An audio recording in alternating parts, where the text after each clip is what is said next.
The end is arguably the most boring dimension in Minecraft. So the day comes, you're finally ready to go to the end. And, yeah, well, you beat the Ender Dragon. After beating the Ender Dragon for the first time, you will open an end gateway. At this point, you are free to go through the end gateway. All you need is an Ender Pearl.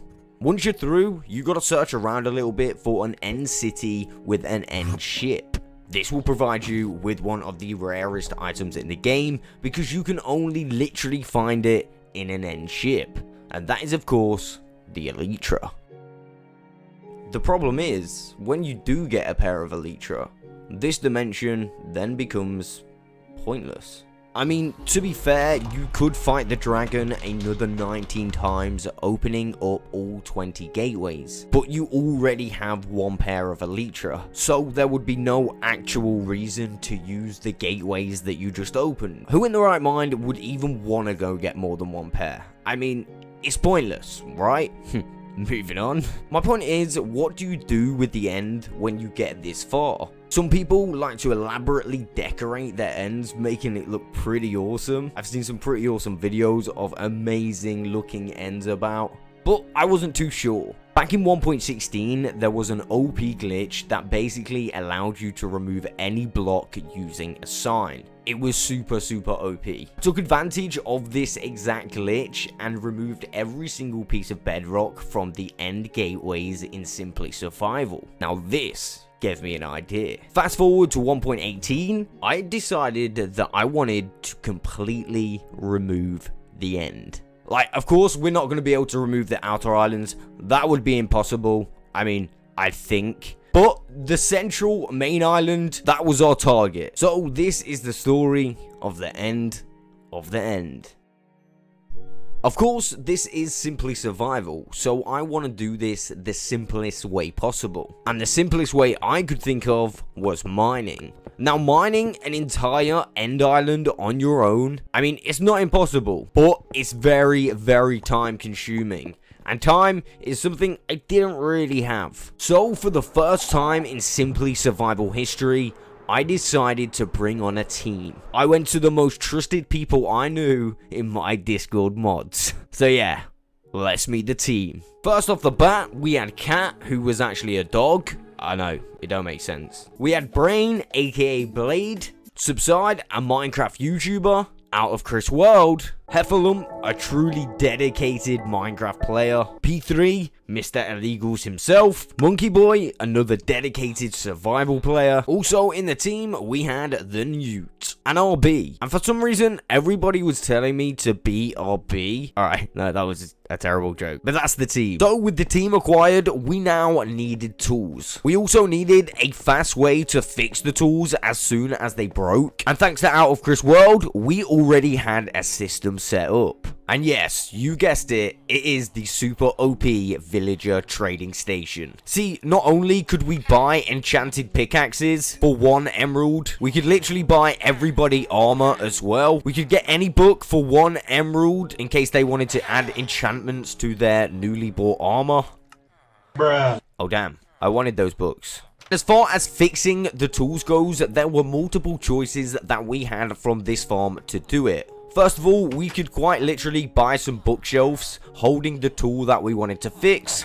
And yeah, we'd receive a little bit of XP for making that purchase. We could then break the bookshelves and sell those books back to the exact same guy. Not only do we make a nice profit of some emeralds, but we also get some more XP. At least we should. A little bit of lag there. Fixing our tools. Another option we did have were clerk villagers. These guys not only give you XP for like trading with them, but we could actually buy, you know, like XP off of these guys, 12 bottles at a time. And of course, if we were holding the right tool, we could also fix that whilst buying XP. We had pretty good methods of not only getting the tools, but fixing the tools as well. I also prepared a bunch of additional food and pickaxes just in case. We also had a bunch of shulker boxes to keep us going as well.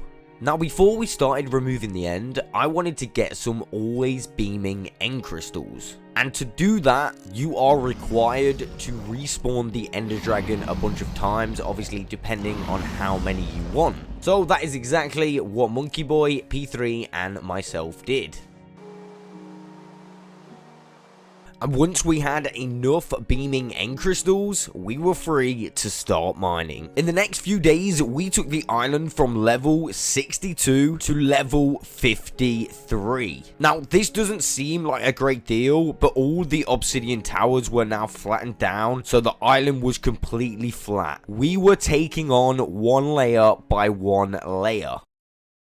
In the few days that this work was undertaken, we actually had an update which re-added the most OP XP glitch to ever exist in Minecraft. So I was more than willing to let the guys use this glitch to mend their tools as we go. This was definitely something we had to take advantage of. And of course, if we had the opportunity to get the most levels ever achieved in survival Minecraft again, I mean, who was I to deny that opportunity? So, I spent the next 15 hours getting 24,791 levels, and this time, I was definitely not going to jump in the void with it. That does mean I am 99% sure anyway that I am the only person in Minecraft history to have achieved the max level in survival Minecraft twice.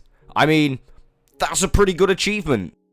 We continued removing layer by layer from the end until we got to level 46. At this point, I think a few people, me included, were just getting demotivated. We took a new approach to the mining style we were doing, and at first, this was actually working really well. We were taking out strips that are 10 wide every time, going all the way down to the bottom of the island. The thing was, we were still mining. It was just so repetitive. See, once you do something over and over again, it just gets boring. It was blatantly obvious that we needed to take a new direction in removing the end. Now, one positive thing did come out of the mining method, and that was the fact that I did find a pretty OP duplication glitch. And that is, of course, the regen dupe. Not only could you duplicate any blocks in the game, but you could also use this glitch to get yourself some very cool illegal items, including the Steve head, and all of these items are completely unobtainable in survival. Well, until now. Now, I've done some pretty crazy glitches in my time, and I've found them in some pretty strange ways, but removing the end is definitely up there. Now, yes, it was pretty epic that we found an OP duplication glitch that worked on both realms and normal worlds, and you didn't have to exit the game. Yeah, it was super epic, but that didn't help us in removing the end. If anything, it was worse, because some of the blocks just kept respawning, which meant we had no choice but to put a floor on it. We also spent time testing the glitch, which ultimately distracted us off the main project in removing the end. It was around this time that we found out the official release date for the Wild update, and that of course was the 7th of June. This gave us another problem.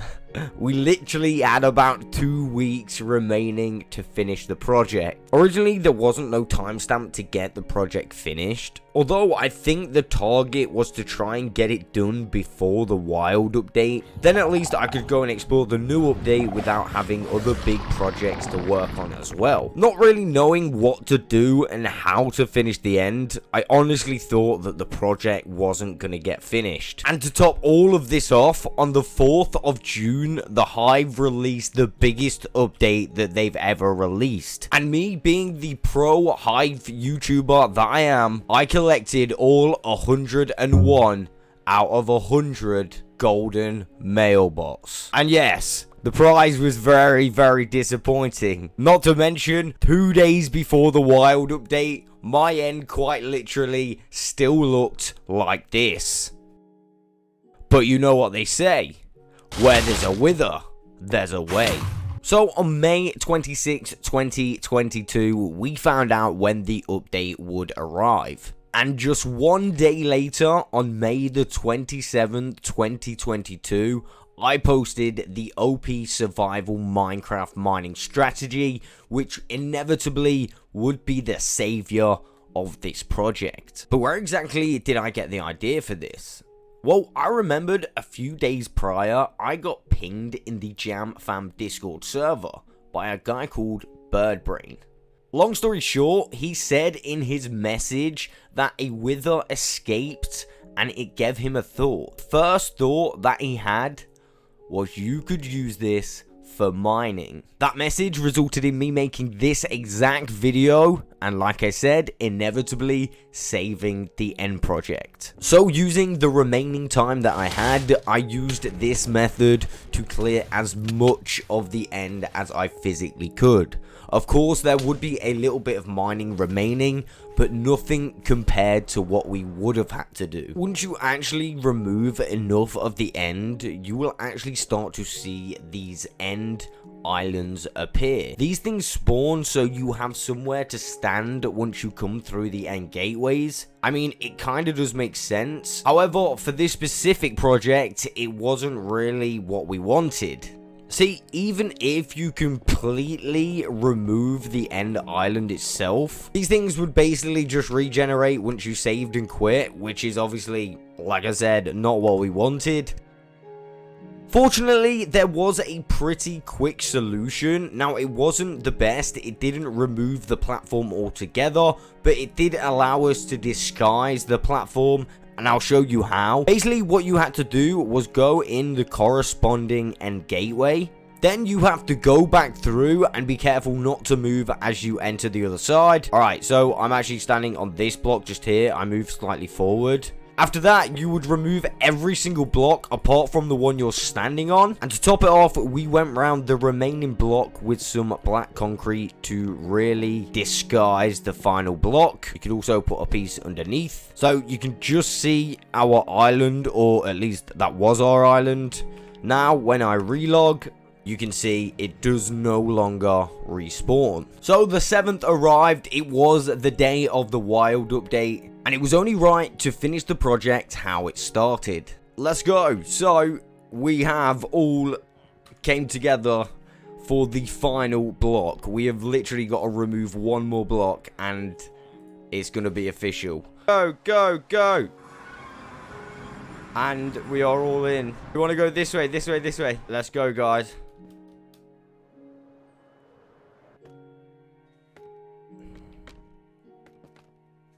Right, guys, this is it. Are you ready? Above us, right? Here's the last block.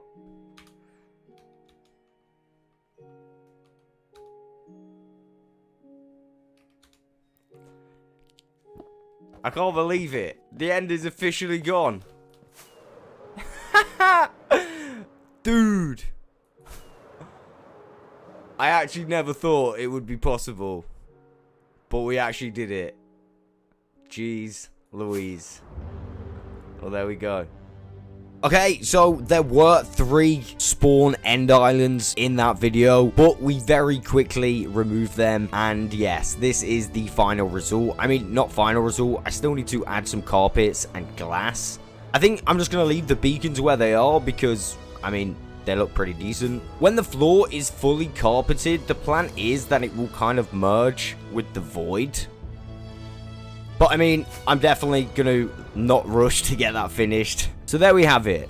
That is the story of the end of the end.